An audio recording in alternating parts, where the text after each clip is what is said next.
एक बात कांग्रेस को अभी तक समझ में नहीं आ रही है, राहुल गांधी को समझ में नहीं आ रही है कि ये बात वो स्वीकार नहीं कर पा रहे हैं कि मोदी जी हमारे देश के प्रधानमंत्री व्यक्ति होते हैं, भगवान नहीं होते हैं। किसी न किसी तरह से भारत में सत्ता जो है मोदी के हाथ से निकल जाए, जो होगा नहीं। उनके ज्ञान का जो भंडार उनके पास, उन्होंने बस इतना कहा कि बहुत ज्यादा है, भगवान को भी वो ज्ञान दे सकते हैं। दिल्ली के मौसम में जबरदस्त बदलाव आया है। तेज तेज आंधियां चल रही हैं और बराबर हम लोगों के एसएमएस मौसम विभाग की तरफ से आ रहे हैं कि मौसम कभी भी गड़बड़ा जाएगा। लेकिन राजनीति का मौसम गड़बड़ा चुका है।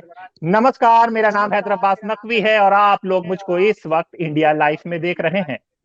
आज हम एक बात करने के लिए आए हैं। हम इस बात को बहस नहीं कहेंगे क्योंकि हम सब स्टोरी टेलर हैं, कहानी है पॉलिटिक्स की, किसी की भी हो, रिपोर्टर्स हैं तो एक कहानी को बताते हैं। तो आज एक जो चर्चा बहुत है वो राहुल गांधी का विदेश का दौरा है, 6 दिन के दौरे में है और उन्होंने कुछ बात कह दी है।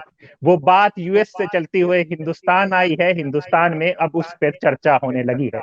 हमारे पास इसी बात पर चर्चा करने के लिए एक वरिष्ठ पैनल बैठा हुआ है जो आपको बताएगा कि असली बात क्या है, क्या मुद्दा है और उस बात पे चर्चा क्यों हो रही है।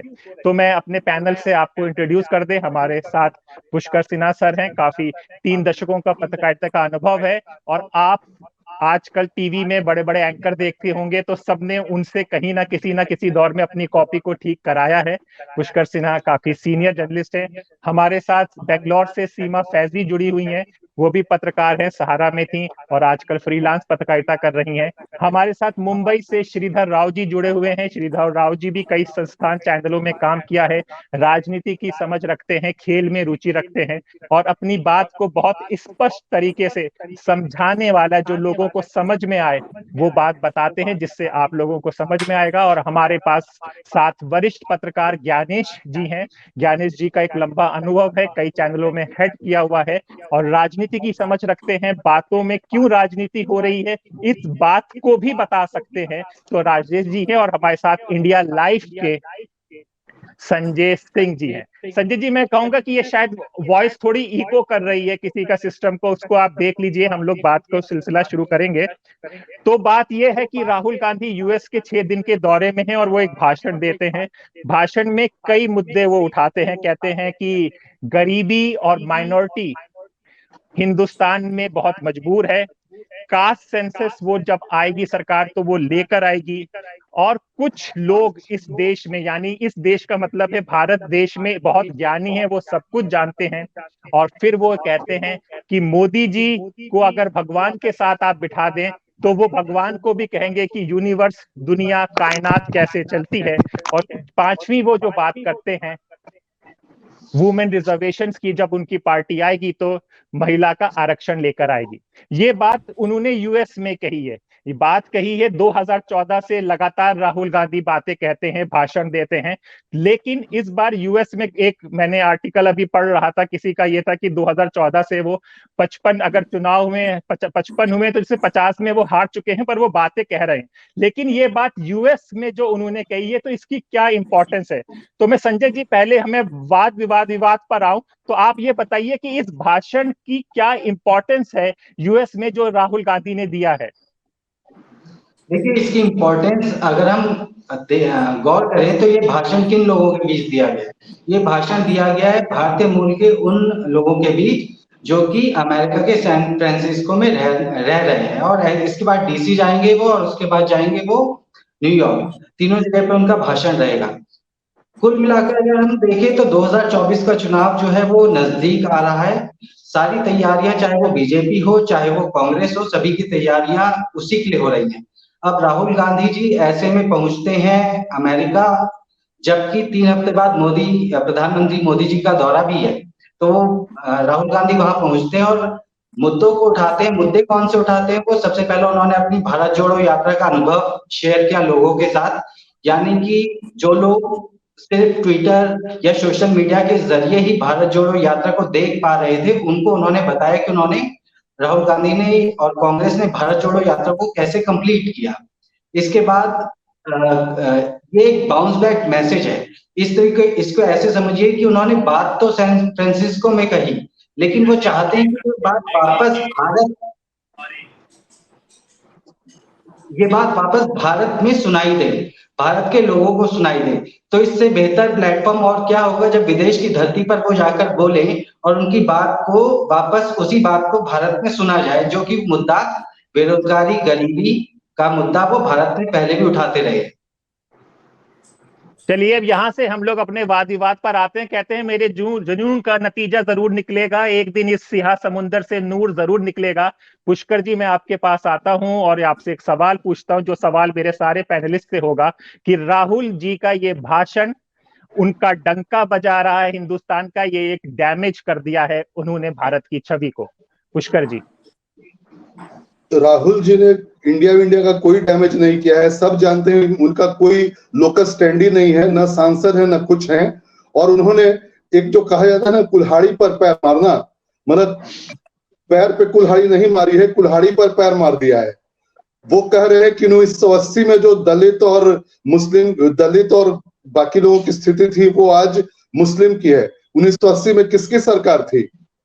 1980 में 1977 में जो जनता पार्टी थी, 77 से 80 में इंदिरा गांधी आ गई थी। इंदिरा गांधी 80 से 84 तक रही, 84 में उनको गोली मार दी गई, वही खालिस्तानी अंगरक्षकों ने मारी गोली। और उसके बाद से 5 साल तक राजीव गांधी से 1991 तक। और वो कह रहे हैं कि उस समय ऐसी बुरी स्थिति थी। किसने बुरी स्थिति की? साफ साफ है उन्हीं कांग्रेस ने की। तो वो तो खुद अपने पैर पे कुल्हाड़ी मार रहे हैं। और जो भी उन्होंने कहा है सारा कुछ सरासर झूठ है। और ये जब वो अमेरिका जाते हैं तो ये पहले से साफ होता है कि ये जो है ये कुछ न कुछ इंडिया के खिलाफ बोलेंगे, क्योंकि उनको वहां जो भी ऑर्गेनाइजर हैं वो वही जॉर्ज सोरोस और उन लोगों का जो पैसा लगा हुआ है वही लोग हैं जो चाहते हैं किसी न किसी तरह से भारत में सत्ता जो है मोदी के हाथ से निकल जाए, जो होगा नहीं।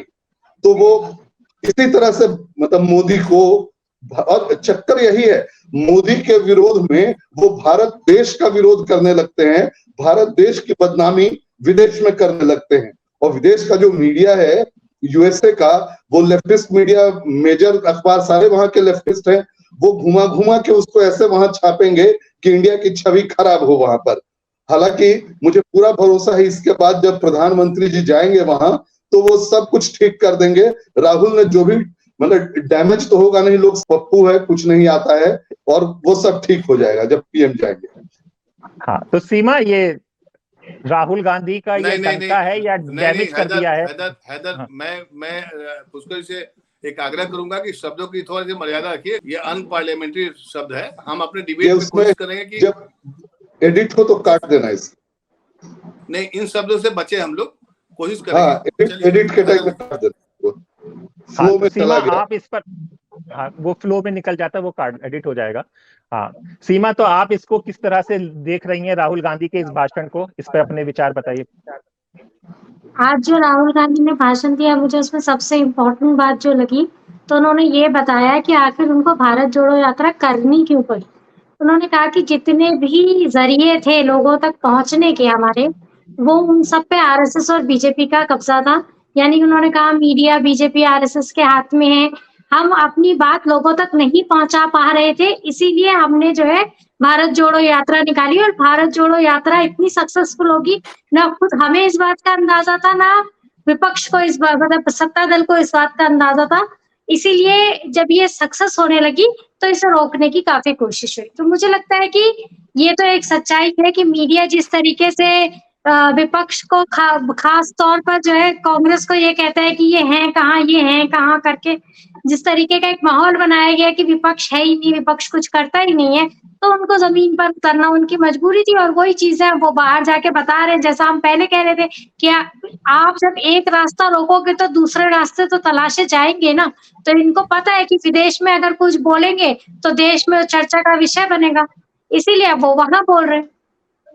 यानी जी, आप इस भाषण को किस तरह से लेते हैं और हमारे दर्शकों को आप क्या मैसेज बताना चाह रहे हैं? इस भाषण से क्या निकल कर आना चाहिए इस भाषण से? देखिए, राहुल गांधी एक पॉलिटिकल व्यक्ति है और जो इस पर प्रतिक्रिया आती है वो पॉलिटिकल प्रतिक्रिया आती है। और उन्होंने जो बातें कही, आपको याद होगा पिछले बार जब वो विदेश गए थे, उन्होंने जो कहा था लोकतंत्र को लेकर जो कहा था और जिस पर संसद में काफी हंगामा चला, और इस बार जो उन्होंने कहा है, तो इस बार इनके कहने के भाषण का बड़ा सधा हुआ भाषण है, लेकिन जो सबसे बड़ी बात कही है जिस पर बीजेपी की ओर से काफी तीखी प्रतिक्रिया आई है, अनुराग ठाकुर ने कहा है कि ये देश का अपमान करते हैं, जबकि ऐसा देश की बात, अपमान की बात नहीं है। उन्होंने एक बड़ी बात कही है बीजेपी के लिए, मोदी जी के लिए, कि मुझे लगता है कि अगर पीएम मोदी को भगवान नहीं सर, तो इस बात पर आएंगे। मैं अभी ज्ञानेश जी आपसे पूछ रहा हूं कि आप कैसे समझ रहे हैं, डैमेज समझ रहे हैं कि ये डंका है? इस चीज पर अगर आप बताएं तो आप क्या समझ रहे हैं इस चीज को, कि राहुल गांधी की इसकी इमेज बढ़ रही है या देश की इमेज को खराब किया उन्होंने? ना ये डैमेज है ना डंका है, लेकिन राजनीतिक प्रोसेस में आज की तारीख में कर्नाटक चुनाव जीतने के बाद और उसके पहले हिमाचल प्रदेश की जीत उनको बहुत उत्साहित कर चुकी है। भारत जोड़ो यात्रा के बाद लगातार राहुल गांधी की छवि में बदलाव आया है। आपको याद होगा कि संसद में जो हंगामा हुआ, राहुल गांधी के उसी बयान को लेकर काफी हंगामा हुआ। तो राजनीति में जब हंगामा होता है, आपको याद होगा देश में जब भी संसदीय जो प्रणाली है उसमें विपक्ष का काम है हंगामा करना, लेकिन राहुल गांधी के उस बयान के बाद पहली बार संसदीय प्रणाली में देखा हम लोगों ने कि लगातार 7 दिन 8 दिन तक 4 मंत्री सदन में हंगामा करते हुए दिखाई पड़े कि राहुल गांधी माफी मांगी है, फिर वही दोहराई जा रही है। तो मैं इसको न डंका कहूंगा न ये डैमेज कहूंगा, बल्कि राहुल गांधी का एक स्टेप फॉरवर्ड कहेंगे कि वो लगातार अपनी चीजों को, विदेश जाने के पहले वो ट्रक वालों के साथ में यात्रा कर रहे थे। अब आप पूछेंगे उससे क्या होगा? सवाल है कि एक राजनीतिक व्यक्ति करेगा क्या करेगा? सरकार के साथ में हाँ में हाँ तो मिलाएगा नहीं, जब उसके पास सारे तंत्र होते हैं। मोदी जी का यही मैजिक जो है, विदेश में डंका बजता है, यहाँ की मीडिया क्या कहती है कि डंका बजता है। तो मैं इसे डंका और डैमेज नहीं कहूंगा, बल्कि एक राहुल गांधी का एक प्रोसेस है जो पॉलिटिकल प्रोसेस में वो आगे बढ़ते जा रहे हैं और अब उनकी बातों को लोग गंभीरता से सुनते हैं। आप माने, मैं मानूं या ना मानूं, लेकिन देश गंभीरता से सुन रहा है, तभी तो रिजल्ट भी उसी के अनुरूप दिखाई भी पड़ रहा है। ये कोई फिक्स नहीं है। श्रीधर जी अब आपको लेकर आएंगे। जी श्रीधर जी, अब आप बताइए कि आप इस भाषण को किस तरह से आपने समझा है और आप क्या बताना चाह रहे हैं कि राहुल गांधी ने जो भाषण दिया और अचानक ये फिर चर्चाओं में आ गया है, तो ये हमारे देश की छवि बन रही है या राहुल गांधी की अपनी छवि बन रही है? तो इस भाषण को आप किस तरह से देख रहे हैं? देखिए हैदर भाई, ये डैमेज और डंका वाली जो आपने 2 बातें की हैं, उसमें राहुल गांधी के बारे में एक बात स्पष्ट तौर पे मैं कह देना चाहता हूं कि वो पिछले जो उनका राजनीतिक करियर रहा है उससे उन्होंने कहीं कुछ नहीं सीखा। और रही बात देश को, जहां डैमेज और डंके की बात है, तो देश को इतनी आसानी से कोई डैमेज तो कर नहीं पाएगा, लेकिन हाँ वो एक बात जरूर है कि वो सीख कुछ नहीं रहे हैं। वो एक सियासी आदमी है, निश्चित तौर पे उनका जो पूरा प्रयास है वो सत्ता हासिल करना ही उनका लक्ष्य है, लेकिन इस सत्ता हासिल करने के लक्ष्य में वो कई बार इतने ज्यादा आवेशित हो जाते हैं या इतने ज्यादा व्यक्ति विरोधी हो जाते हैं कि वो अपने पैरों में ही कुल्हाड़ी मार लेते हैं। तो आज भी जो उन्होंने बोला है कि जो मेरी भारत जोड़ो यात्रा है, निश्चित तौर पर उनकी भारत जोड़ो यात्रा सफल रही होगी, लेकिन उन्होंने जो कहा कि मुझे भारत जोड़ो यात्रा के दौरान जिस तरह से जगह जगह रोका गया, जगह जगह परेशान किया गया, ये कहीं पे भी किसी भी प्रमाण के तौर पे भारत में कहीं उपलब्ध नहीं है। इसका मतलब ये है कि वो विदेश में जाके सरेआम झूठ बोल रहे हैं और झूठ बोलकर अपनी इमेज को एक आंदोलनकारी, एक उस तरह से लड़ाई करने वाला अपने आप को साबित करने की कोशिश कर रहे हैं, इसमें वो सफल नहीं हो पाएंगे। देश की जनता समझ चुकी है कि पिछले कई सालों के राजनीतिक जीवन में उन्होंने एक भी सुलझा हुआ और सुधरा हुआ बयान आज तक नहीं दिया है। इसलिए मैं उनकी बात से सहमत नहीं हूं और भारत की राजनीति में वो बहुत गंभीरता से राहुल गांधी को कोई लेता नहीं है। बस ये सिर्फ लोगों के अंदर ये उत्सुकता रहती है कि वो जाके क्या गलत बयानबाजी विदेश में करेंगे और कैसे अपनी पार्टी के खिलाफ और अपने खिलाफ बयान देंगे, इसका हमें इंतजार रहता है। सिद्धर राव जी, ये बताइए, आपकी बातें तो बिल्कुल, आपने कहा कि वो सियासी दौरा था और सियासी बातें होती है, लेकिन आप ये देखिए कि भारत जोड़ो यात्रा के बाद जो चुनाव हो रहे हैं उसमें फायदा कैसे मिल रहा है कांग्रेस को और राहुल गांधी को? भाई चुनाव को, कर्नाटक के चुनाव को अगर आप फायदा मान रहे हैं तो ये आपकी बहुत बड़ी भूल है। हिमाचल प्रदेश, वही बता रहा हूँ, देखिए सियासत में, राजनीति में अगर आपको कहीं लाभ हो रहा है और उसको आप ये बोल दो कि आप आने वाले समय में भारत की राजनीति में सफल हो जाओगे, तो ये बहुत जल्दबाजी होगी। तो ये बताइए, क्योंकि डबल दोनों इंजन देखिए कर्नाटक, एक मिनट पुष्कर जी, एक मिनट देखिए, डबल इंजन का सरकार का जो फॉर्मूला है, जो दावा होता है, जिस पर डंका पीटते हैं लोग, खुद नहीं, हम मोदी लोग जी एक 8 सेकंड घंटे का हम कर्नाटक लोग में बहस को बंगलोर गलत में रोड शो दिशा पे करते लेके हैं, जा रहे हैं। तो डबल इंजन बहस को सरकार गलत दिशा किसकी में जा रही लेके है? जा रहे हैं ज्ञानेश जी, हम बहस को गलत दिशा में लेके जा रहे हैं। आज बहस राहुल जी के भाषण पर है, राहुल जी का प्रोफाइल पे बात नहीं कर रहे हैं हम लोग कि वो क्या लेकर जा रहे हैं। उन्होंने जो बातें कही हैं उस पर बात हो तो समझ में आएगा। ये हमने शुरू में ही कह दिया था कि ये जो बात हो रही है, जो राहुल गांधी वहां पर बोल रहे हैं, उन पॉइंटों पे हम लोग डिस्कस करेंगे। तो ये पहले डिस्कस हम ये चीज पे करते हैं कि जो उन्होंने मोदी जी को लेकर बोला है कि भाई वो गॉड के बराबर हैं, इस चीज से क्या संदेश और क्या चीज जा रही है। पुष्कर जी, आप तो ये चीज गलत है, बताइए कि वो कह उन्होंने रहे हैं सही बात बोला ना, तो यही तो बात बोला उन्होंने कि अगर सर, ये भगवान को आपसे आपकी जब बारी आए तब बताइए ना आप। अभी उस तरह से चलिए ना, चलिए, जिस सही तरह है, से संचालन चल रहा है। वही एक नंबर का झूठा आदमी है, जो मन में आया बक दिया। मतलब पीएम पे कुछ बोलना है तो कुछ बोल दिया, मतलब नहीं ना सर, पॉलिटिकल पुष्कर कोई जी, ना मैं कुछ। कहूंगा कि अगर ऐसे झूठा या सच्चा तभी होगा जब आपके पास कोई सबूत हो या कुछ हो। नहीं तो राहुल गांधी को किसने बताया कि पीएम ने कभी ब्रह्मांड के बारे में भगवान को बताने की बात की? ये अपने दिमाग का उपज है, बिना नहीं, तो मतलब की ये बात, बताइए न सिर न पुष्कर जी, पैर। क्या पीएम भगवान होते संवाद हैं को क्या? खत्म कर देना वो ही आदमी कर सकता है जो ये समझता हूँ कि मैं सब कुछ जानता हूँ। और प्रधानमंत्री मोदी सिर्फ एक तरफ के संवाद में विश्वास करते हैं कि वो ज्ञान देते हैं और सारी दुनिया सुनती है। उनके मन की बात इतनी इम्पोर्टेंट है, उनको हर विषय में जानकारी है। उनके अपने बच्चे नहीं होने के बाद भी बच्चों को प्रोत्साहित कर देते हैं हर एग्जाम से पहले। और वो कहते हैं कि एक जगह का सिर्फ चौथी पास हो, उसके बाद भी वो पढ़ाई लिखाई पर भी ज्ञान दे देते हैं। उनके पास ज्ञान का भंडार है। राहुल गांधी ने कुछ झूठ नहीं कहा, उनके ज्ञान का जो भंडार है उनके पास, उन्होंने बस इतना कहा कि बहुत ज्यादा है, भगवान को भी वो ज्ञान दे सकते हैं। नहीं तो ये राहुल सच्चाई गांधी है। का अहंकार हो जितना, जितना ज्ञान मोदी को है, इंडिया में इस वक्त किसी राजनीतिज्ञ को नहीं है। क्या आधार ये है उसका? सच्चाई है। आधार क्या है उसका? पुष्कर जी, आप उनका भाषण सुनिए, जब भी वो कुछ बोलते हैं मतलब उसका आधार होता है, बिना मतलब नहीं बोलते। हाल ही में इतना सिंगोल पर जैसे हंगामा कि हुआ, नाली से गैस बन जाती है सिंगोल पर अभी और बात हो गया बादलों था में कि छुप के कि जो है नहीं, वो पाकिस्तान का ये सब स्ट्राइक हो झूठ जाती बात है। है, ऐसा उन्होंने कभी नहीं कहा, ऐसा उन्होंने कभी नहीं कहा। और मोदी जी को दिया, नाली, उसको लेकर हम उनके धन्यवाद बार बार कहते हैं इस आपको चीज मैं को बता लेकर। दूं, नाली से गैस सचमुच बनती है। नाली जो है उसमें अगर आप बन रही है, गोबर और अभी बन रही है पुष्कर गंदगी जी। डालें और तो नोएडा को मीथेन, गैस जो है वहाँ के मीथेन नाले गैस से क्यों बनती नहीं है। मिल जाती? मीथेन वहाँ का गैस जो नाला है वो बहुत जलती भी महंगा है। है। मीथेन गैस सवाल ये नहीं जलती है, भी मैं है ये जो पूछ नाली रहा में था। बनती है। नहीं नहीं, ठीक है, नाली गैस से बनती है तो बन रही है क्या अभी? अरे गांव गांव में गोबर गैस, और वो क्या है? तो नाली और आपको गोबर सारा गैस नहीं है क्या? जितना तो कूड़ा है, नाली और गोबर में बहुत अंतर होता कूड़ा है। सारा एक गोबर जगह और नाली अलग अलग जमा चीज होता करते है। हैं, सड़ाते हैं, उससे जो गैस होता है उससे गांव में खाना बनता है। सच्चाई ये है। बहुत पहले से बन रहा है। सुनिए, गोबर से गैस प्लांट अरे तो तो बहुत सालों से बन रहा है। और केवल गोबर से नहीं, गोबर और नाली में अंतर जो होता है। भी ऑर्गेनिक मटेरियल है, जो भी ऑर्गेनिक मटेरियल है, ऑर्गेनिक यानी कि जो भी किसी जीव नहीं, से आया है। ऑर्गेनिक मटेरियल से जो है खाद बनती है, उससे गैस नहीं बनती है। नहीं, गैस बनती थी मैं मैं एक सेकंड गोबर से मैं एक गैस सेकंड बनती है। रुकिए गोबर से गैस बनती है। डिबेट को खाना बनाने में गैस नहीं बनती। बात को समझे। गैस गैस पे चर्चा नहीं हो रही है हमारी, राहुल जी के बयानों पे चर्चा हो रही है। यही होता है कि हम लोग बहक जाते हैं चीजों को, यही राजनीति चलती है, इसीलिए वो राजनीतिक लोग बयान दे देते हैं और बात कहां से लेके कहां घूम जाती है। हमने जो 5 पॉइंट कहे हैं, अगर हम उन 5 पॉइंट को डिस्कस कर ले तो जो दर्शक जो हमारा देख रहा है उसको समझ में आएगी कि क्या बात है, क्या बात राहुल गांधी ने कही है वो सही है या नहीं है। तो श्रीधर जी, आप बताइए, जो मोदी जी को कह के भाई उनको भगवान के साथ बिठा दिया जाए, तो इससे वही क्या मैं कह रहा समझें कि हूँ। भाई।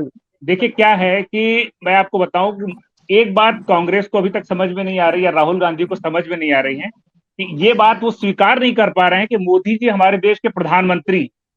अब आप मोदी जी की व्यक्तिगत तौर पे आलोचना कर दीजिए, उनके नीतियों की आलोचना करिए, इसमें कहीं कोई शिकायत नहीं है। लेकिन जब आप प्रधानमंत्री को विश्व के मंच पर जलील करते हैं तो आप अपने देश को जलील कर रहे होते हैं। ये बात उनको जैसे संसद का लोकार्पण था। प्रधानमंत्री ने संसद को गरिमामय तरीके से जनता के सामने, जनता की प्रॉपर्टी है संसद, किसी पार्टी की प्रॉपर्टी नहीं है। कल को मोदी जी सरकार में नहीं रहेंगे तो कांग्रेस सत्ता में आएगी, तो सत्ता वो संसद कांग्रेस चलाएगी, तो जनता की प्रॉपर्टी वो। लेकिन मोदी जी ने जब पूरे विपक्ष को आमंत्रित किया तो मोदी जी विपक्ष ने उस संसद के कार्यक्रम में ना जाकर कोई मोदी जी का विरोध नहीं किया, जनता का अपमान किया है। वो जनता के पैसे से बना है, वो भारत का संसद है, आम लोगों का संसद है। वो विरोध का जो तरीका था वो आप मोदी जी को जो नीचा दिखाने के स्तर पे जब उतरते हैं, किसी व्यक्ति को नीचा दिखाने के स्तर पे जाते हैं, तो आप अपनी सारी मर्यादाएं, राजनीति के मर्यादाएं, सारी मर्यादाओं को ताक पर रख देते हैं। तो राहुल गांधी बार बार यही गलती कर रहे हैं और इस गलती करने के चक्कर में ही वो लगातार आलोचना का शिकार हो रहे हैं। ज्ञानेश जी, ये प्रधानमंत्री का अपमान, देश का अपमान है, तो राहुल जी ने विदेश में जाके फिर देश का अपमान किया है, आप क्या कहेंगे? देखिए, प्रधानमंत्री व्यक्ति होता है, प्रधानमंत्री व्यक्ति होता है, भगवान नहीं होता है, पहली बात। लेकिन 140 करोड़ लोगों का नेता है वो विदेश में, 140 करोड़ लोगों का प्रतिनिधित्व कर रहा है। आप उसकी नीतियों का विरोध करिए ना। इसके पहले भी प्रधानमंत्री हुए हैं। रेनकोट वाली बात कौन बोलते थे, याद करिएगा, आप याद करिएगा। मोदी जी जब विपक्ष में थे तो क्या बोलते थे। लेकिन सुनिए मेरी बात, प्रधानमंत्री व्यक्ति होते हैं, भगवान नहीं होते हैं। दूसरी बात, संसद जो है लोगों के लिए है और लोगों के लिए है, विपक्ष भी उसी में होता है। विपक्ष से पूछा नहीं गया था कि मैं नया संसद बनवा रहा हूं और आपको इनवाइट करूंगा ना। आपने इनॉग्रेशन में सुनिए मेरी बात को, पहले आप मेरी बात सुनिए, उसके बाद अपने बात रखिएगा। बात सुन लेते हैं ज्ञानेश जी की। संसद का उद्घाटन करने में नहीं जाना, अगर मान लीजिए विपक्ष उसका बहिष्कार करता है तो ये बहुत बड़ी बेइज्जती नहीं होगी प्रधानमंत्री की और देश की।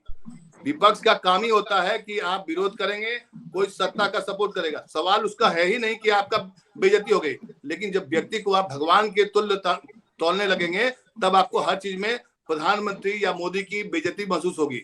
मुझे ऐसा लगता है पहली बार ऐसा हो रहा है कि प्रधानमंत्री को व्यक्ति से बड़ा बना दिया गया है, लगता है वो देश से बड़े हो गए हैं। तब नहीं, ऐसा बिल्कुल नहीं है।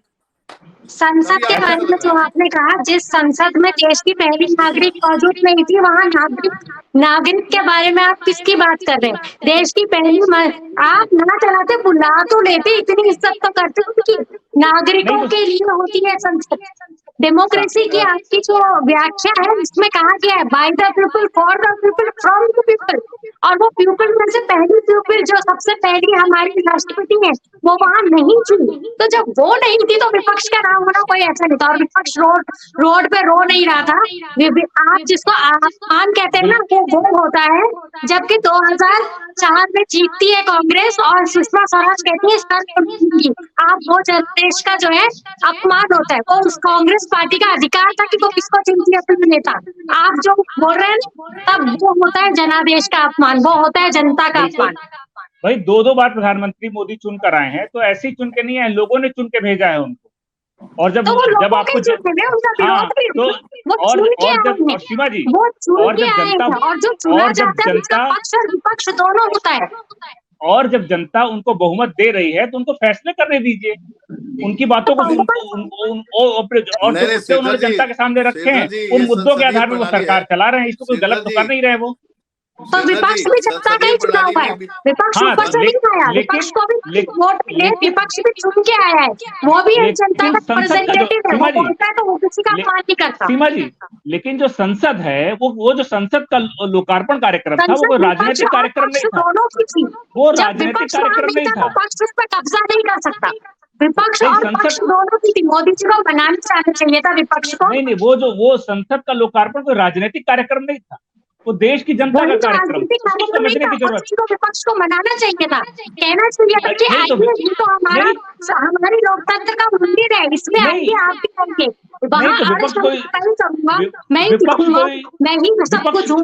ये नहीं सीमा जी, विपक्ष कोई दुधमुहा बच्चा नहीं है। एक सोचे हुए बड़े बड़े दिग्गज राजनीतिज्ञ हैं वहां पर। उन्होंने तय किया कि हम विरोध करेंगे। उनको ये लगा कि हम विरोध करके और इस सरकार को और इस व्यक्ति को, इस प्रधानमंत्री को हम नीचा दिखा पाएंगे। अगर पक्ष को लगा कि विपक्ष के ना होने से भी कुछ नहीं फर्क पड़ेगा, तो विपक्ष को लगा जनता का अपमान है। और विदेश में भी सीमा जी, जो प्रधानमंत्री राहुल गांधी ने जो बयान दिया है, वो कोई सुलझा हुआ बयान नहीं है। वो सुलझा हुआ बयान नहीं, वो उसी प्रधानमंत्री ये कहते हैं कि मैं गीता मैया हूँ, इससे भी देश में लोगों को परेशानी होगी, वो भी सुलझा हुआ बयान नहीं था। बिल्कुल उन्होंने बयान दिया है, थोड़ा सा बयान दिया। मेन चुनाव के पॉइंट दौरान से जिस तरह से प्रधानमंत्री पे गंभीर हमले हुए, तो सियासी बयान का जवाब तो सियासी तरीके से दिया जाएगा। अच्छा नहीं तो सीमा, हम मुद्दे पर आते मैं हैं। इस पर बोलूंगा जो बहुत पार्टी के जरूरी है। नेता तो और एक प्रधानमंत्री और पार्टी अभी के अभी अगर अभी प्रधानमंत्री को उठाकर चुनाव में प्रचार करते हैं अभी अभी तो उन अभी पे अभी हमले अभी होंगे। बिल्कुल जब आप नीचे निकाय चुनाव तक आप प्रचार करते हो तो आप उतना ही तेज नहीं होंगे, क्योंकि आप उतने नीचे तक अभी जाते हो। अगर आप अपनी पक्ष अपनी गरिमा का ख्याल रखते हो तो दूसरे की रखते। बिल्कुल बिल्कुल बिल्कुल सही, लेकिन अभी हम यूएस में राहुल गांधी के बयान पे बात कर रहे हैं। आप लोग ध्यान रखिए, मैंने शुरू में कहा था वही दर्शक हमें देखेगा तो टीवी की बहस और इसमें कुछ भी फर्क नहीं लग रहा है, वैसे ही झगड़े हो रहे हैं, लेकिन कोई चीज समझ के नहीं आ रही है।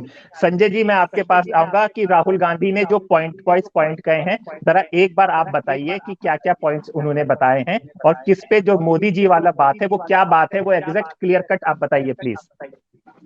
देखिए राहुल, मैंने जैसा शुरुआत में भी कहा था, राहुल पुष्कर जी ने जो कहा था कि भाई गलत बयानबाजी हुई है, श्रीधर जी भी बोले गलत गलत बयानबाजी हुई है। गलत बयानबाजी क्या हुई? क्या देश में गरीबी नहीं है या बेरोजगारी नहीं है? 45 करोड़ युवा आज भी हमारे ही सरकारी आंकड़ों के हिसाब से देश में नौकरी तलाश रहे हैं। क्या महंगाई नहीं है? हर 3 महीने में दूध का दाम बढ़ जाता है। अगर इस बात को लेकर विदेश में बोल दिया उन्होंने, तो इसमें क्या गलत हो गया? कैसे देश की बदनामी हो? या मोदी जी के बचत पर या मोदी जी के कर पर कहां से हमला हो? जो सच है वो तो बोला जाएगा ना। या विदेशों को नहीं पता कि ये सब हो रहा है? सारी चीजें जो श्रीधर जी, आप उन्होंने इसका जवाब देंगे क्या? हो हाँ रही संजय जी, है। बस टाइम टाइम टाइम टाइम कम है, मैं सारी बातें लेकर आनी है। श्रीधर जी, इस पे बताइए आप। देखिए, जो संजय जी कह रहे हैं उनकी बात सही है कि गरीबी पे, महंगाई पे हर जगह बोला उन्होंने, कोई गलत, उसमें कोई गलत नहीं है, लेकिन बोलने की एक जगह भी होती है। आप विदेश में है, देश का प्रतिनिधित्व कर रहे हैं, उससे फर्क नहीं पड़ता। लेकिन जब आपको गरीबी पे लड़ना है, बेरोजगारी पे लड़ना है, तो जनता के बीच आके लड़िए ना। जैसे आप कर्नाटक का चुनाव लड़िए, आप जम के लड़िए, रैलियां करिए, आंदोलन करिए। लेकिन जगह जो है, जगह जिस जगह पे आप जाकर बोल रहे हैं, वो भी इस मौके पे जब अगले महीने प्रधानमंत्री अमेरिका के दौरे पर जा रहे हैं, भारत को लेकर जा रहे हैं, वो व्यक्ति की यात्रा नहीं है, वो पूरे भारत के प्रतिनिधित्व करने जा रहे हैं। उस मौके को जब आप देश की इमेज खराब करने की कोशिश करते हैं, तो आपकी नीयत पता चलती है। नीयत हो पे सकता खोट है हमको सिरदर जी हो सकता है कि वो हाउडी मोदी वाला कार्यक्रम करने के लिए जा रहे होंगे अमेरिका में, आपकी बात बिल्कुल। तो ये बताइए, प्रधानमंत्री का काम है क्या कि किसी भी देश के पॉलिटिकल पार्टी का प्रचार करना? पहली बात। दूसरी बात, कोरिया में, जापान में प्रधानमंत्री मोदी ने खुद कहा था कि हमें पहले अपने देश में जन्म लेने पर बहुत ही शर्म महसूस होती थी, धिक्कार था। तो वो भी तो विदेश की धरती पर ही ने बोल रहे थे। जो गाली देते हैं या शब्दों के बयानबाजी से कांग्रेस को कोसते हैं या जवाहरलाल नेहरू को कोसते हैं, तो किसको कोसते हैं? विदेश की धरती पर वो भी तो कोसते हैं ना भाई साहब। मैं एक बात जोड़ना चाहूंगी कि कहाँ बोल रहे थे, तो वो बोल रहे थे भारतीयों के बीच में। वहाँ कोई भी विदेशी नहीं था, सब भारतीय थे जिनके बीच में उन्होंने बोला। वहाँ वो भारतीय बैठे थे जो ये कह रहे थे कि हम जब इंडिया फोन करते हैं तो हमारे लोग हमको ये बताते हैं, आप बताइए आपकी पार्टी आएगी तो क्या करेंगे। तो वो भारतीयों के बीच बोल रहे थे। और ये वही भारतीय थे जब 2015 में मेडिसिन स्क्वायर पे प्रधानमंत्री ने कहा था, जब देश में आपने मुझे वोट नहीं दिया, लेकिन जब मैं चुन के आया तो आपने जश्न मनाया। तो ये वो भारतीय थे जिनके बीच में वो बोल रहे थे। जो जश्न भी मनाते प्रधानमंत्री मानते हैं, तो इसलिए इसमें कोई अपमान किसी का नहीं हुआ। ओवर रिएक्शन है तो क्या हो गया, बीजेपी को हर चीज को लगता है कि किसी तरह किसी को नीचे दबा दिया जाए। राहुल गांधी की हर चीज को एकदम नैतिकता पर तोड़ने की कोशिश किया जाए तो जनता मान ले कि ये गलत है और हम सही है। अब ऐसा होने वाला नहीं। राहुल गांधी को नैतिकता पे कोई तोल ही नहीं सकता ना, नैतिकता की तो बात ही नहीं। मैं पुष्कर जी को लेकर आऊंगा, श्रीधर जी पुष्कर जी को लेकर आऊंगा। पुष्कर जी, जो भारतीयों के बीच में सीमा कह रही थी, बोल रही थी, और जो बोल रही थी वो समस्या है, वो सही समस्या है। तो अगर उन्होंने भारतीयों के पास, भारतीयों ने अपनी बात रखी और उन्होंने ये बोल दिया, तो इसमें क्या हर्ज है? इसमें कहां देश की बदनामी हो गई? इस पर आप बताइए। केवल वहां भारतीय नहीं थे, वहां पर भारतीय के अलावा और भी वहां का international press, local press, America का जो मेन प्रेस है, वो आज सोशल मीडिया के जमाने में कांग्रेस ने जो मतलब लाखों करोड़ों नकली वो ट्विटर और फेसबुक पे ये बनाया हुआ है, उन सब पे वो एक साथ छोड़ देते हैं, तो ये मतलब एक साथ वो सब जगह चला जाता है।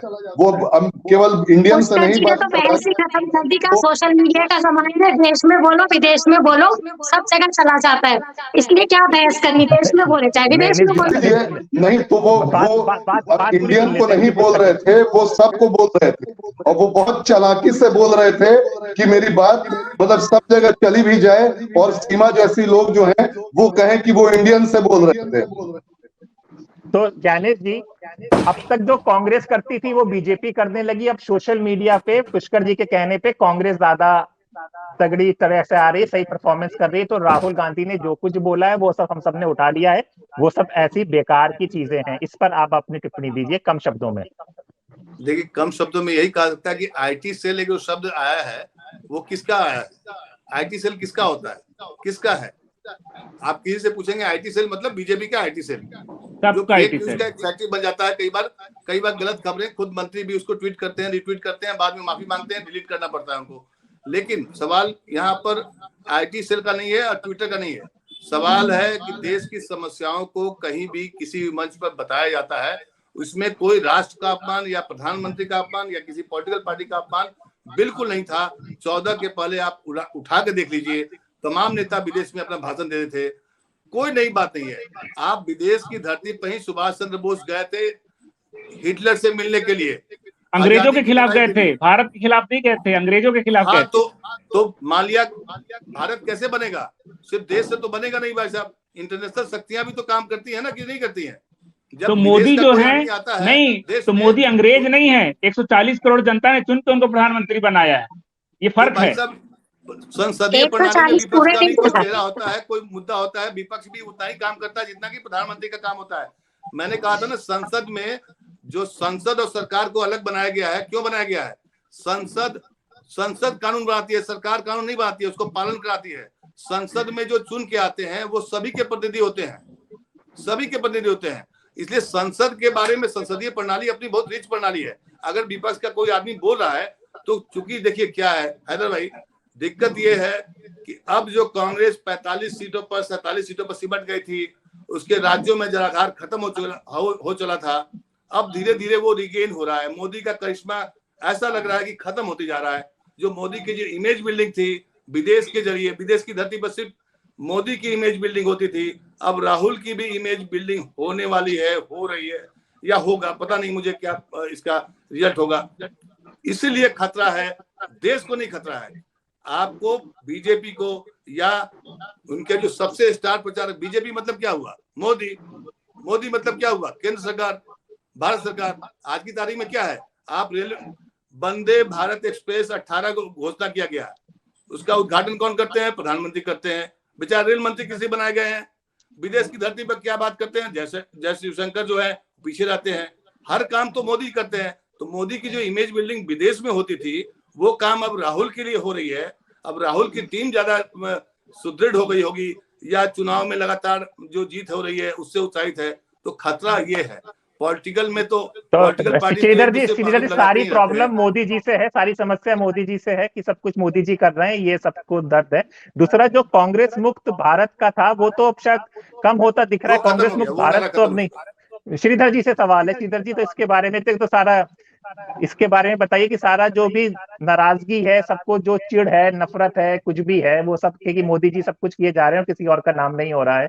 और ये चीज दर्द राहुल जी ने भी वहां पे झलका है यूएस में, और लेकिन कांग्रेस मुक्त भारत भी नहीं हो पा रहा है। नहीं, जो भी सरकार में रहेगा, देखिए जो प्रधानमंत्री रहेगा, जब इंदिरा, इस देश में जितने संग्रहालय, जितने स्टेडियम नेहरू, गांधी और राजीव गांधी के नाम पे, उतने मोदी जी के नाम पे नहीं है। तो जो सत्ता में रहेगा हैदर भाई, वो चाहे नेहरू हो, चाहे इंदिरा हो, चाहे राजीव हो, सबने यही किया है। मोदी जी कोई नया काम नहीं कर रहे हैं। बस ये है कि पहली बार कांग्रेस को कांग्रेस को ये बर्दाश्त नहीं हो रहा है, कांग्रेस को और विपक्ष को ये बर्दाश्त नहीं हो रहा है कि कोई नेहरू, राजीव और इंदिरा के कद को छूने की कोशिश कर रहा है। ये कांग्रेस से बर्दाश्त नहीं हो रहा है। और रही बात विदेश की, तो जब से मोदी जी आए हैं उसके बाद आपको ये बात स्वीकार करनी पड़ेगी कि हमारी विदेश नीति जिसको कांग्रेस ने भी समर्थन किया है, शशि थरूर ने भी समर्थन किया है कि हमारी विदेश नीति बहुत अच्छी हुई है। वैश्विक मंच पे भारत एक बहुत सशक्त तौर पे पिछले 10 सालों में उभर कर आया है, 9 सालों में। तो ये उपलब्धि है। और राहुल गांधी इस विदेश नीति को एक पता नहीं कि इस विदेश नीति को, इस छवि को खराब करने की कोशिश कर रहे हैं। तो एक फर्क है जो आप इस फर्क को समझना होगा कि आप जब व्यक्ति का विरोध करते हैं तो कहीं और उस विरोध के चक्कर में कहीं आप इतने ज्यादा आगे बढ़ जाते हैं कि देश का नुकसान करने लगते हैं। बस उस फर्क को समझना होगा। हमें विरोध से फर्क नहीं पड़ता कि लोकतंत्र है, आपको विरोध जम कर करिए, खूब करिए, लेकिन एक महीन रेखा है जो देश और व्यक्ति इन दोनों के बीच में आकर खत्म हो जाती है। उस फर्क को समझना होगा, बस इतना है। ये महीन लकीर को सीमा फैजी राहुल गांधी क्रॉस कर रहे हैं। मोदी जी का विरोध करते करते देश का विरोध। आज ये बात बिल्कुल बीजेपी के समझ में आने लगी है कि वो महीन रेखा को इन्होंने ही खत्म कर दिया। इन्होंने बीजेपी मतलब मोदी, देश मतलब मोदी, सम्मान मतलब मोदी, ये सब इन्होंने बनाया। आज इनको जो तकलीफ है ना, वो असल में उनकी पैदा की हुई तकलीफ है। और जो आज राहुल गांधी कर रहे हैं, ये वही चीज कर जो मोदी जी ने 2014 से पहले की थी। तो आज आपको असल में अपनी ही दवाई का जो स्वाद है वो कड़वा लग रहा है। तो आप समझ में आ रहा है आपको कि क्या हो रहा है। और दूसरी बात जो ये कह रहे थे इमेज पे, तो ये चीज अब इनको भी समझ लेनी चाहिए कि जिस तरीके से पहले मोदी पे वार करने से जनता नाराज होती थी, तो अब राहुल पे भी बेवजह वार करने से जनता परेशान होने लगी है। और आप देखिएगा इस मध्य प्रदेश के जो आ गए सर्वे, उसमें बीजेपी की हालत पतली है। उनका इंटरनल सर्वे है, कांग्रेस का इंटरनल सर्वे। उस पे हम अलग बहस करेंगे। पुष्कर जी, जो बीजेपी ने बोया था वो अब वो काट रहे हैं, जो किया था उनके सामने आ रहा है। मोदी को उन्होंने ही देश बताया था, इसलिए अब आपको लग रहा है कि राहुल गांधी मोदी के बारे में बोल रहे हैं, बीजेपी वालों, और सबको लग रहा है देशवासियों को देश के बारे में बोल रहे हैं। जो सीमा ने कहा इस बारे में आप बताइए। देखिए, राहुल गांधी का जहां तक सवाल है, राहुल गांधी का कोई योगदान नहीं है। कांग्रेस आगे बढ़ रही है उसमें। हिमाचल प्रदेश, कर्नाटक, कितनी सभाएं राहुल गांधी ने की, वो गए ही नहीं इन दोनों जगह।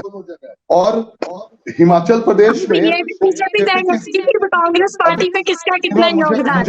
मुझे बोलने दीजिए, मुझे बोल लेने दीजिए। हिमाचल प्रदेश में बहुत कम का अंतर हुआ है, बहुत ज्यादा का अंतर नहीं था दोनों के परसेंटेज में। हाँ, कांग्रेस की ज्यादा सीट आई क्योंकि बीजेपी का एंटी इनकम्बेंसी था। कर्नाटक में पिछली बार अगर 35% बीजेपी को था, इस बार भी 35-36% है।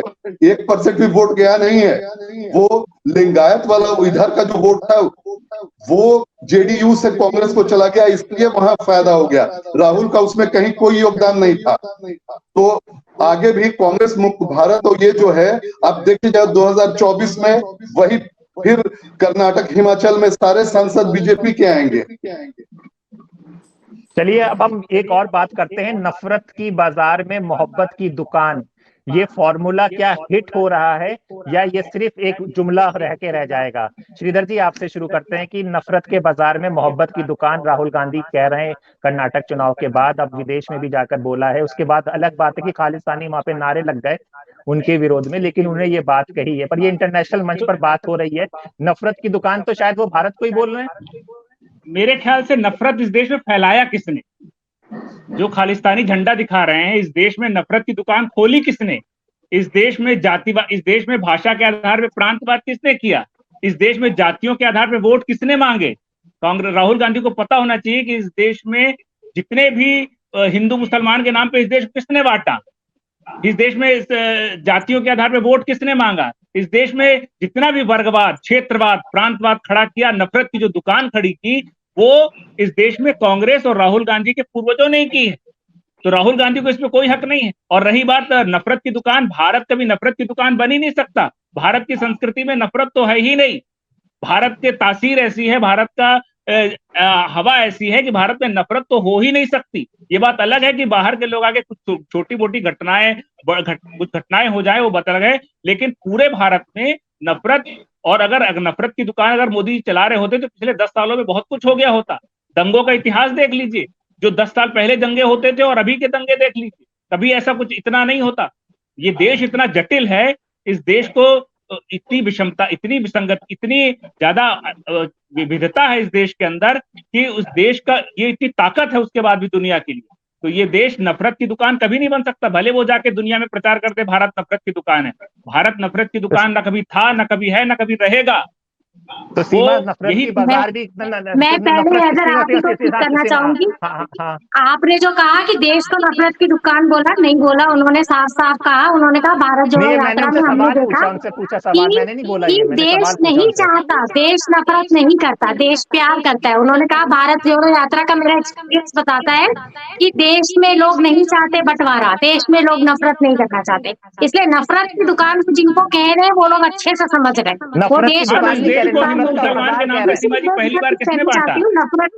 नफरत की बाजार में जो उन्होंने कहा उस पर मैं एक बात कहना चाहती हूँ कि ये तो सब लोग जानते हैं, नफरत जरूर वक्ती तौर पर जीती नजर आ सकती है, लेकिन मोहब्बत है जो टिक जाती है। तो इसीलिए उन्होंने जो कहेंगे ना कि जो उन्होंने सुर बहुत सही छेड़ा है, और इस सुर पे अगर वो बने रहे तो ये बहुत अच्छा जो है साबित भी होगा। नहीं तो इसमें राहुल गांधी का कोई योगदान नहीं है, ये इस देश के लोगों का योगदान है सीमा जी, कि इस देश के लोग मोहब्बत से रहना जानते हैं।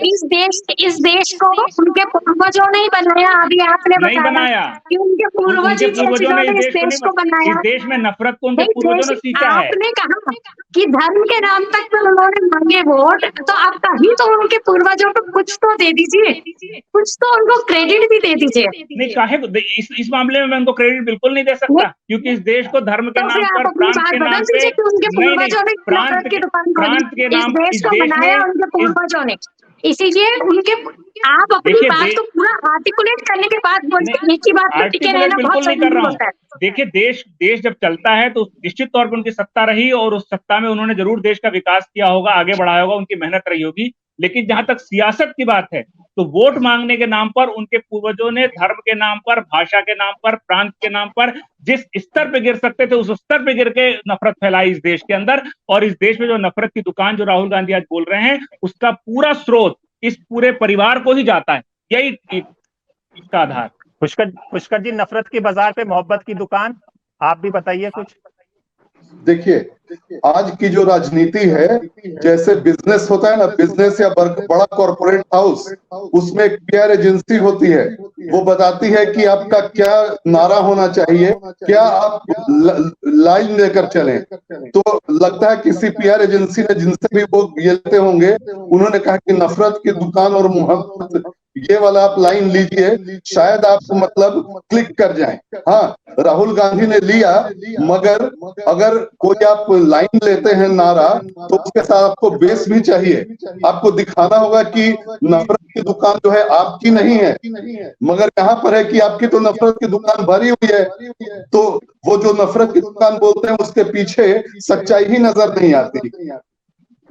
लेकिन मैं एक बात कहना चाहती हूँ कि जिन्होंने सीधे राहुल गांधी के परिवार पे कहा, तो राहुल गांधी का परिवार प्रधानमंत्री होते हुए भी एक विदेशी महिला को लाकर शादी करवा दी। वो ईसाई रही, अपनी सारी जिंदगी अभी भी ईसाई है।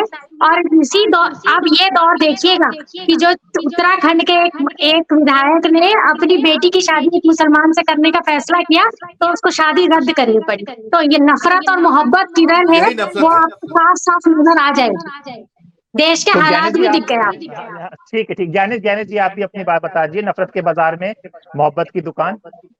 देखिए, समय कम है, इसलिए मैं कम शब्दों में बताऊंगा। देखिए श्रीधर जी, दंगे अभी भी होते हैं, आप उसको भूल जाते हैं। दिल्ली में दंगे हुए थे, 50 से 46-50 आदमी मारे गए थे, उसमें याद करिएगा।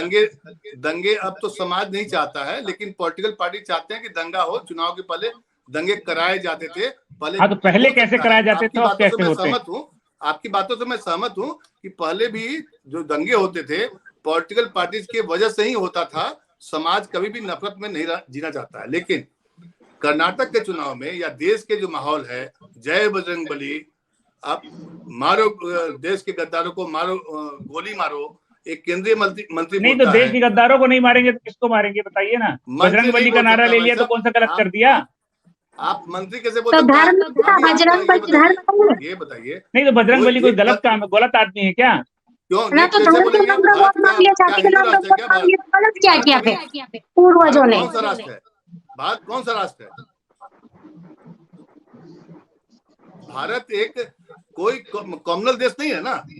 भारत एक सभी धर्मों का पालन करता है ना, तो आप चुनाव में जब एक ही धर्म को लेकर जब आप बात करेंगे तो जाहिर सी बात है नफरत तो आएगी ना। नफरत तो नहीं तो आप जब बजरंग दल को बैन करने की बात करेंगे तो हम तो उसके समर्थन में बात करेंगे। फिर बजरंग दल या आरएसएस को बैन किया है, आरएसएस को बैन किया है, पीएफआई को बैन किया है, इसमें क्या है? नहीं तो आरएसएस को नहीं तो जिनके ऊपर भी आरोप लगे जो गुंडागर्दी करते होंगे उसमें बजरंग बली हो गई। ये तो बहुत ही अनोखी बात हो गई। सीमा सुनो, देखिए 2014 के बाद मैं ये मानता हूं कि देश में खाइयां बढ़ी हैं, समाज में खाइयां हुई हैं, दूरियां बढ़ी हैं, उसी को नफरत कहते हैं। आप उसको जिस रूप में समझ ले, उसी नफरत को ये खाई को पाटने के लिए इन्होंने कहा कि मोहब्बत की दुकान लगाई है। कर्नाटक चुनाव के बाद जो पहली बाइट आई थी राहुल गांधी की, तो उसके बाद किसी की कोई प्रतिक्रिया नहीं आई थी।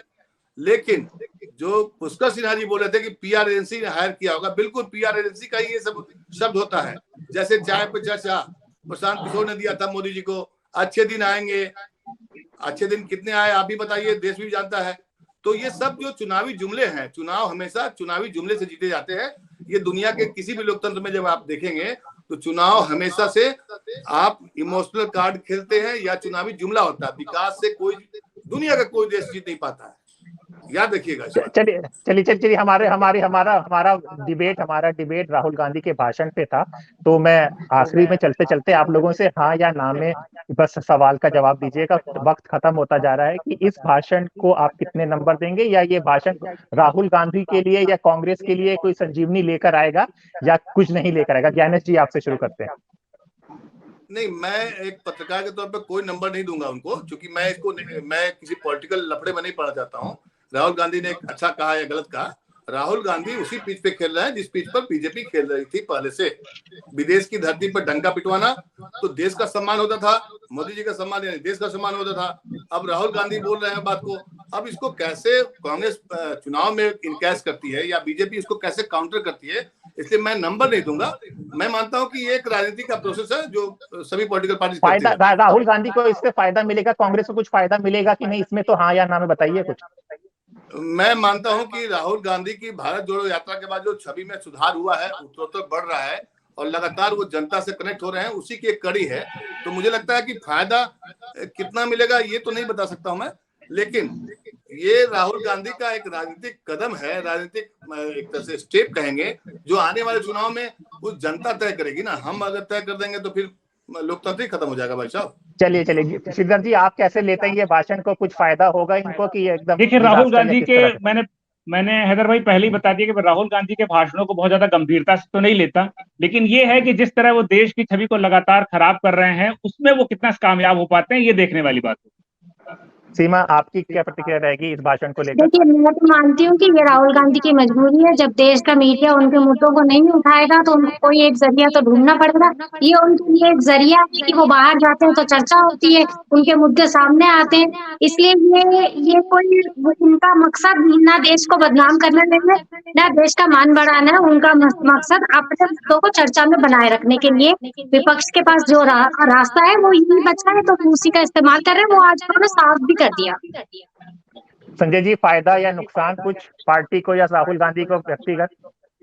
देखिए, राहुल गांधी और कांग्रेस पार्टी को फायदा या नुकसान वो तो बाद में देखेंगे, लेकिन आज भाषण के बाद जो है बीजेपी को कोई फायदा नहीं हुआ। जैसा कि कैम्ब्रिज में दिए भाषण के बाद बीजेपी एकदम से टोल पे लग गई थी, एक एक लाइन का विश्लेषण करने में लगी थी, लोकतंत्र के लिए हानिकारक बता दिया था।